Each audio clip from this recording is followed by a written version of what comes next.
C'est ça, c'est d'être responsable de ses actes, c'est d'être responsable de sa vie et toujours se remettre en question. Vous voulez savoir ce qui fait une personne qui réussit et une personne qui réussit pas? Moi, je le vois tout de suite et je le sais tout de suite en deux questions. Si c'est une personne qui est responsable d'elle-même, qui considère que c'est ses actes, sa faute ou tout ça, elle va réussir. Ou c'est une personne qui dit oui, c'est la faute de ce professeur, c'est la prof de ce gouvernement, c'est la faute de la situation économique, c'est ci, c'est ça. Ok? Les personnes qui sont toujours en train de critiquer les autres et qui se remettent pas en question, c'est les personnes qui sont vouées à l'échec. Parce qu'en fait, elles se créent elles-mêmes leur échec. Elles se sont construites en elles leur propre prison.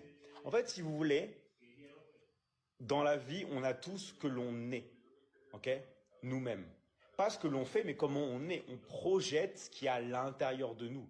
Si vous êtes heureux à l'intérieur de vous, vous allez projeter de l'énergie positive, vous allez projeter le bonheur et vous allez voir le bonheur.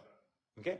Moi, je le vois, par exemple, des gens qui réussissent aussi, ce sont des gens qui vont dans un parc et qui sont capables de sourire tout seuls, qui sont capables de s'émerveiller devant la beauté de la vie, devant la beauté des choses. D'accord? Mais la plupart des gens ne prennent même pas, en fait, en compte la beauté des créations sur Terre. Toujours dans la critique, toujours dans le négatif, toujours c'est la faute des autres. Ok? Et quand vous leur faites remarquer ça, ils vous disent oui, mais toi, tu n'es pas réaliste. Sauf que le réel, c'est eux-mêmes qui l'ont créé. Ils se sont créés leur version de la réalité.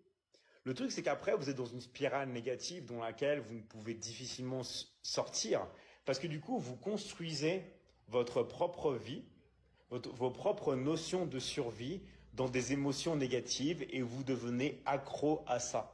Vous devenez accro à la critique et accro au drama. Sauf qu'il y a un problème. Et le problème, c'est que le système immunitaire se coupe avec le stress.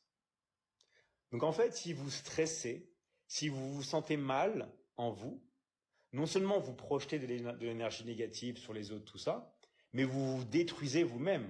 Vous détruisez vos cellules.